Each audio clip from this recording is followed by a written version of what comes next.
Livro de Provérbios, capítulo 6, verso 23.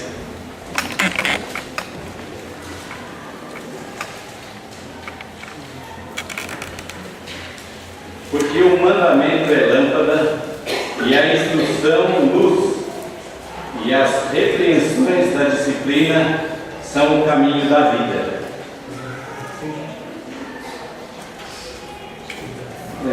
Eu gostaria de fazer algumas perguntas primeiro.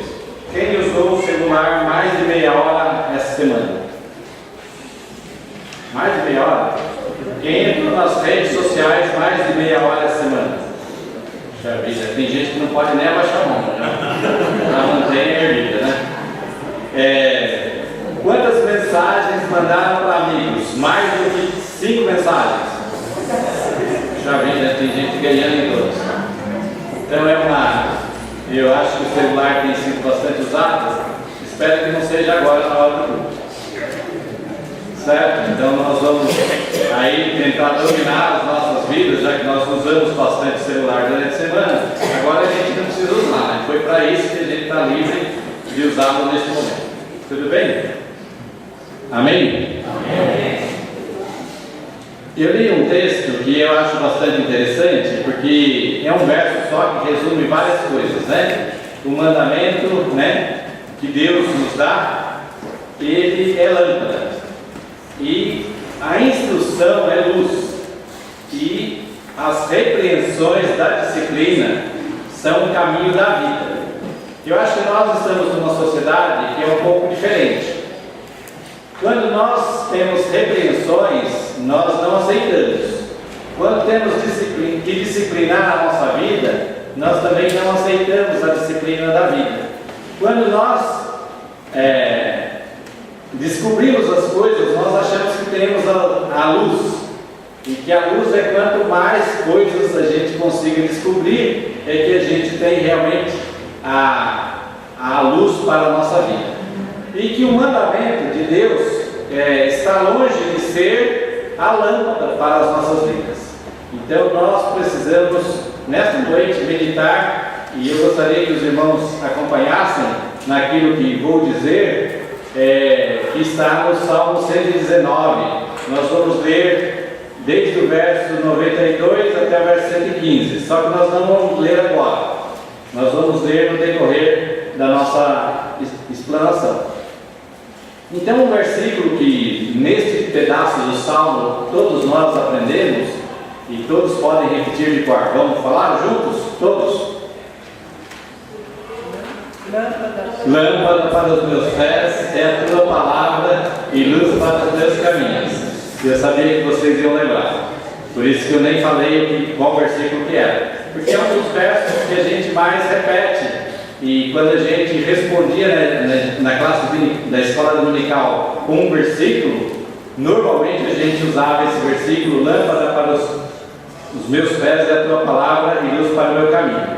Eu diria que esse texto, da forma que ele está colocado, ele é um texto muito dito, muito expresso na linguagem protestante em geral, na vida das igrejas. Praticamente todos nós conhecemos de cor.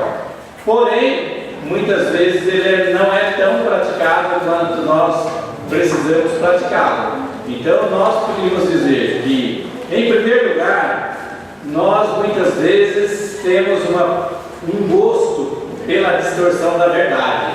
A nossa sociedade nos introduziu uma coisa que é o que é politicamente correto. E quando nós falamos aquilo que é politicamente correto, nem sempre nós estamos falando a verdade. Nós estamos falseando a verdade para falar o que é politicamente correto. Às vezes nós não estamos concordando com uma coisa e politicamente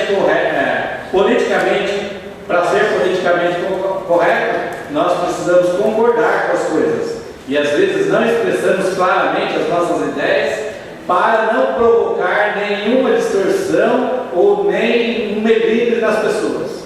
E eu acho que há alguns anos atrás, principalmente há uns 30 anos atrás, as pessoas falavam um pouco mais da verdade do que falam hoje.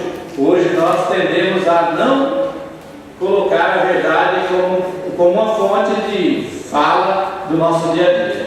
Então, quando nós não atendemos a verdade, nós provavelmente não estamos tendo a lâmpada para os nossos pés e nem a luz para o nosso caminho, porque nós devemos nos guiar pela verdade. Jesus disse: eu sou o caminho, a verdade e a vida.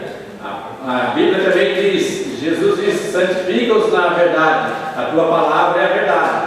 Então, nós somos chamados a viver a verdade e não distorcer a verdade. E muitas vezes nós preferimos distorcer a verdade, mesmo quando são as coisas do relacionamento nosso, mais direto com os filhos. Muitas vezes o adolescente não é chamado a atenção porque vai provocar nele alguma coisa que ele não gosta.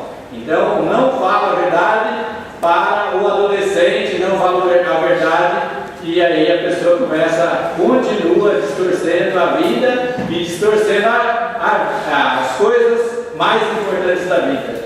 Então, muitas coisas nós temos que viver claramente. Eu tive um problema na minha família e eu fui certa vez numa psicóloga cristã. Aí ela falou assim: você já falou para ele o que é realmente certo, o que é realmente errado? Eu falei em formas diferentes. Não, mas você expressou claramente o que você acha que você deve fazer, o que você acha que não deve fazer, o que você acha que ele deve fazer, o que você acha que ele não deve fazer. Eu falei: não, Ela falou: bom, então nós vamos começar do zero. Primeiro você vai aprender a dizer sim e a dizer não. Então eu já tinha meus 40 anos e eu fui instruído naquele momento para dizer claramente aquilo que eu deveria fazer ou dizer para a pessoa com quem eu convivia ou com quem eu convivo, para expressar a verdade. Porque nem sempre a gente acha que a verdade vai alegrar o coração da pessoa. Então nós falamos mais para alegrar os outros do que por falar a verdade. Então nós precisamos primeiramente direcionar os nossos caminhos para que a palavra esteja clareando a nossa caminhada cristã. E quando eu falo caminhada cristã, não significa só o nosso andar, os lugares que andamos, não significa somente as pessoas com quem andamos, não significa somente as coisas que fazemos, mas significa tudo aquilo que pertence à nossa vida, como estilo de vida, como forma de ser, como aquilo que nós devemos realmente procurar no dia a dia, para que essas coisas sejam claras e evidentes em nosso coração.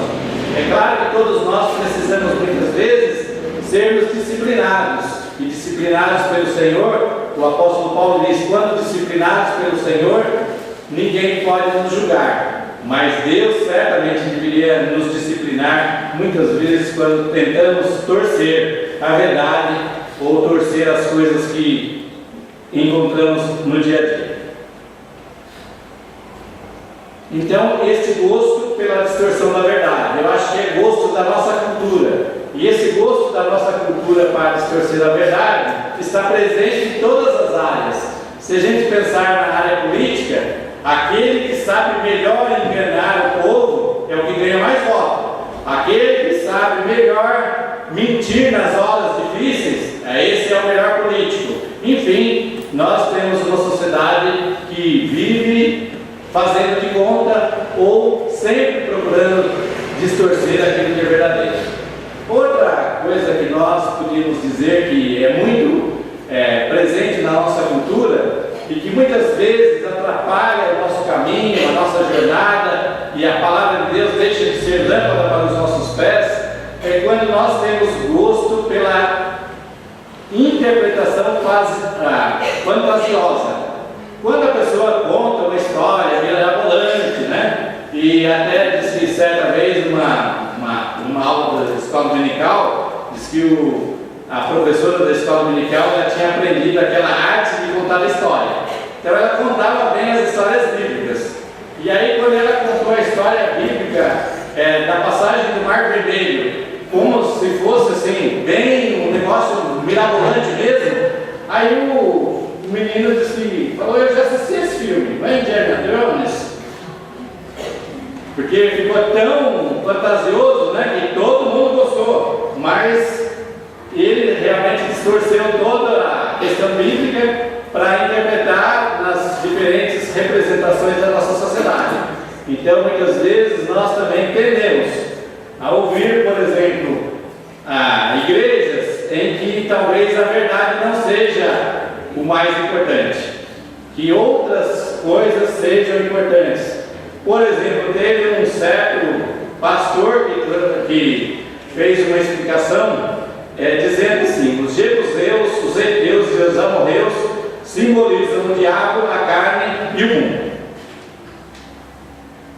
Não tem nada a ver com o espírito bíblico. Porém, né, para aquele momento foi o momento da melhor mensagem ouvida, né? Porque até os povos que estavam lá quando Israel ia para a terra prometida, então, se tivesse assim uma representação da carne, do diabo, talvez fosse mais importante do que a luta que o povo tinha que travar contra os outros povos para tomar posse da terra prometida. Então, essa alegorização, muitas vezes, da Bíblia tende a ser mais interessante. Quantos de nós vai em cultos falar: não, agora eu ouvi uma mensagem que era mirabolante, esse é pastor criativo, esse pastor é realmente consagrado, ele é endeusado porque traz as coisas mais fantasiosas. E a gente deve prestar atenção. Talvez todos nós usamos figuras de linguagem, formas para dizer a palavra de Deus, porém nós não podemos fazer de uma forma que venha destruir ou desviar o conteúdo da palavra de Deus. Temos que ter uma interpretação correta. Então, precisamos seguir aquilo que Deus nos diz. E hoje nós estamos comemorando o culto dos 111 anos da igreja, e a igreja presbiteriana, em geral, né, ela começou com a reforma protestante do século XVI, e depois a igreja presbiteriana independente do Brasil fez mais uma reforma, que foi em 1903, quando ela dissociou a igreja da maçonaria. Então a igreja presbiteriana independente, ela não aceita a maçonaria para os seus membros, para os seus presbíteros, para os seus pastores. Esse fato era aceito, a maçonaria era aceita em todas as igrejas presbiterianas, mesmo quando ela veio para o Brasil. Quando em 1867 Simon veio para o Brasil, ainda manteve, naquilo que a igreja cria, mas aceitava a maçonaria. E aí, em 1903, a igreja independente passou a não aceitar a maçonaria. E em 2003, a igreja presbiteriana do Brasil também passou a não aceitar a maçonaria. Então, foi mais uma reforma que a igreja teve. E entre os nossos reformadores, um deles disse assim: entendendo serem as armas que a alegoria pode ser uma das armas da deturpação do sentido bíblico das Escrituras. E ele também costumava enfatizar o texto original. Então ele achava que um bom pregador, ou que uma pessoa que devia seguir a igreja corretamente, ela deveria conhecer o máximo possível dos textos bíblicos, e se possível conhecer até o original do grego e do hebraico, para melhor trabalhar os textos bíblicos para falar a verdade ao povo e à igreja. E ele valorizava o estudo das línguas originais, e também tinha os textos que não eram simbólicos. Os textos simbólicos ele deixava para uma tradução, uma interpretação comparando com outros textos bíblicos. Então foi uma forma de melhorar a interpretação bíblica, para que a Bíblia pudesse dizer exatamente o que ela diz, não o que a gente gostaria que ela dissesse, e nem a forma que ela é mais cativante. Muitas vezes a verdade não cativa a gente. Então nós perdemos nessa forma de viver a interpretação correta da verdade. A verdade não nos cativa. Mentir, principalmente uma mentira mentira bem deslavada é mais interessante. Eu tive uma empresa e na minha empresa eu tinha umas pessoas que vendiam e eles eram responsáveis pelas entregas dos produtos. E às vezes o produto não tinha saído da fábrica e eles ligavam para o cliente e falavam: não, o nosso caminhão foi assaltado na Castelo Branco, então por isso que não entregou, mas o material já tinha saído daqui. E eu falava: para que uma mentira dessa? A pessoa nem está perguntando ainda, só está cobrando o material, mas nem está perguntando por que não chegou, né? E eles inventavam cada história e eu falei: puxa vida, haja criatividade. E cada coisa que eles inventavam, que eu ficava pasmo de saber tanta criatividade da mentira e da interpretação errônea dos fatos, porque o fato não era nada daquilo. O fato era que o material ainda não tinha sido comprado para fazer e para ser entregue. Então, muitas vezes, também existe uma outra falha na interpretação bíblica que é um pouco diferente. Que as pessoas usam textos, versículos assim, separados, sem um contexto, para encaminhar aquilo que ele acha que é mais correto. E não sei se os irmãos sabem que tem até uma piadinha, né, de que a pessoa estava desesperada e falou: não, agora eu vou abrir a Bíblia no lugar onde Deus vai falar comigo. Aí disse que, abriu, Judas se enforcou. Aí ele pegou e abriu no outro lugar e falou: agora Deus vai continuar a mensagem. Vai e faça o mesmo. Então, muitas vezes, essa interpretação versículo por versículo não traz o ensinamento correto das doutrinas. É claro que a Bíblia, versículo por versículo, faz bem ao nosso coração, mas essa interpretação versículo por versículo não pode ser doutrinária. Ela pode nos trazer o conteúdo da verdade e nós precisamos aprender então a viver a verdade e a procurar estudar mais a palavra de Deus. Não sei se vocês sabem, o apóstolo Paulo ele diz: não é à toa, ele elogiou os bereanos, de Bereia, afirmando que eles foram mais nobres do que os tessalônicos, simplesmente pelo fato do hábito de consultar as escrituras para ver se as coisas eram assim. Então nós precisamos, neste mundo moderno, estarmos consultando sempre as escrituras, procurando sempre entender a palavra de Deus, para que nós possamos ter esta luz para os nossos caminhos, essa lâmpada para os nossos pés, para que a palavra de Deus seja realmente o ensino que é luz para todos nós. Então nós também podemos ter o gosto pelo estudo das escrituras. Lembrem, nós falamos de dois gostos: um gosto pelo falseamento da verdade, outro gosto pela interpretação fantasiosa, e agora nós queríamos falar de alguma coisa que é positiva, que é o gosto pelo estudo das escrituras. Quem gostaria de fazer assim uma competição? Cada mensagem de celular um versículo bíblico, ou decorar um versículo bíblico. Passou uma mensagem, tem que decorar um versículo bíblico. Passou outra mensagem, tem que decorar um versículo bíblico. O que vocês acham? Seria um desafio muito grande, não é verdade? E haja versículo para acompanhar tantas mensagens de celular, ou haja tempo para que a gente acompanhe todas as mensagens. Mas na realidade nós precisamos ter gosto por estudar a Bíblia. Eu me lembro que na minha época de colegial foi a época que eu mais li a Bíblia.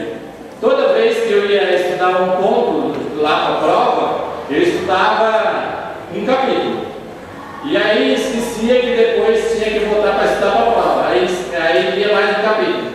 E aí foi a época que eu mais aprendi Bíblia, foi a época que eu mais estudei a Bíblia, quando eu estava no colegial. Então não foi depois que eu sou pastor. Depois que eu sou pastor, eu estudo a Bíblia, eu chamo os textos, eu examino os textos, mas ler mesmo, várias vezes, textos continuados, foi na época do colegial, do meu segundo grau.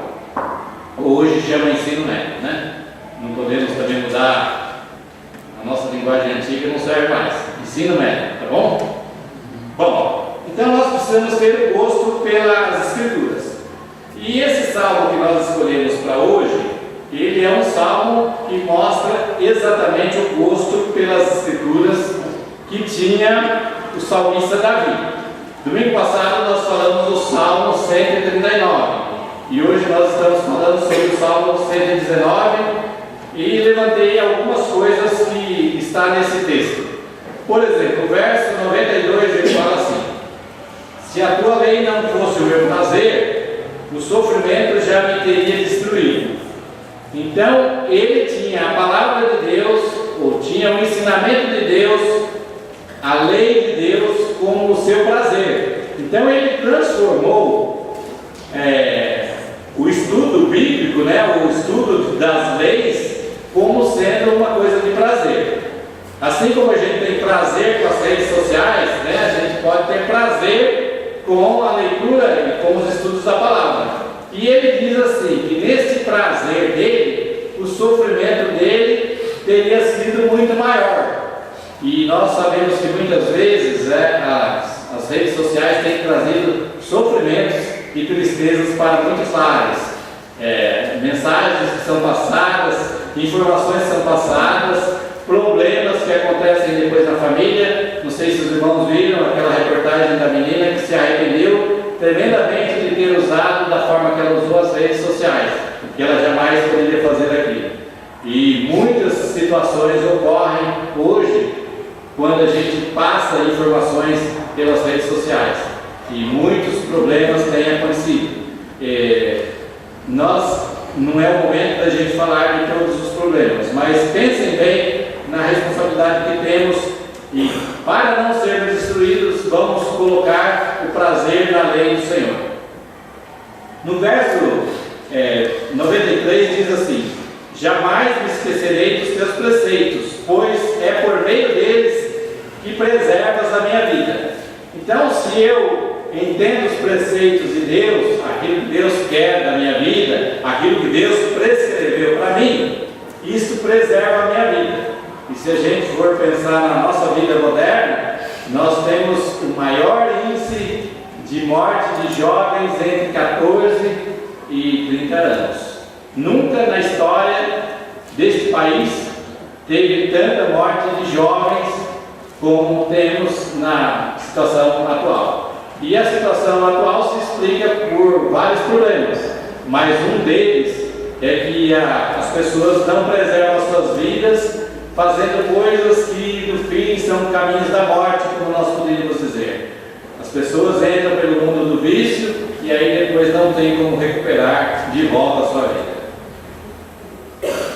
Verso 95 diz assim: os ímpios estão à espera para me destruir, mas eu considero os teus testemunhos. Então, se eu tenho que escolher o que o ímpio me ensina e o que a palavra de Deus me ensina, eu tenho que escolher aquilo que Deus me ensina, aquilo que a palavra de Deus me ensina. Eu não posso escolher aquilo que as pessoas que não querem Deus façam parte do ensino da minha vida. Os teus mandamentos me tornam mais sábios que os meus inimigos, porquanto estão sempre comigo.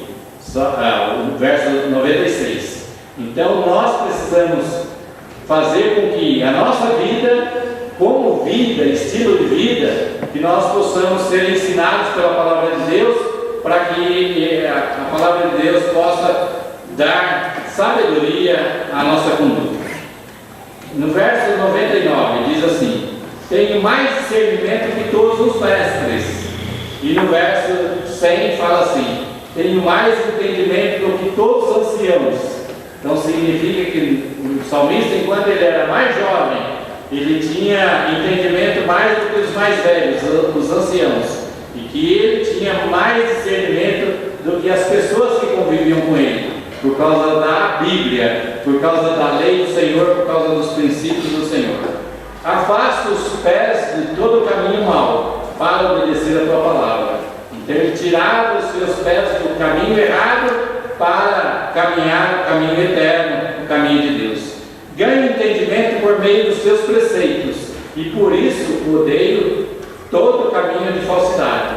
Então, se a gente conviver com a verdade, a gente vai acabar odiando a falsidade, não ser mais um propagador das falsidades, não ser mais um que ajuda para que a falsidade sobrepuje sobre a verdade dos nossos dias. A palavra é a lâmpada que ilumina os meus passos e a luz que clareia o meu caminho.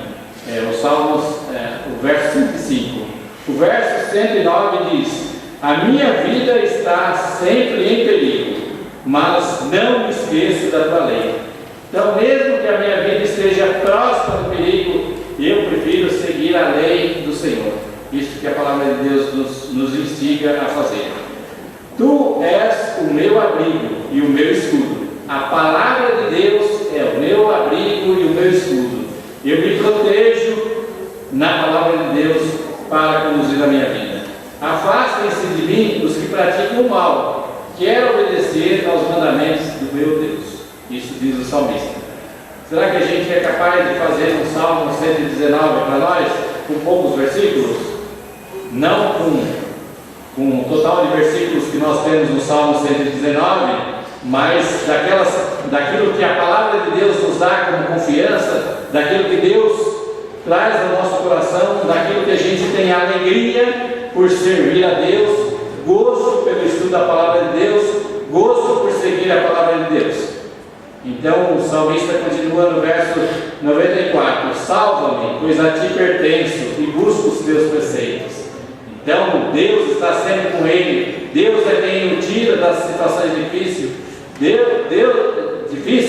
Deus é quem traz a ele a alegria de viver e a alegria de estar se sentindo na presença de Deus, salvo pelo próprio Deus.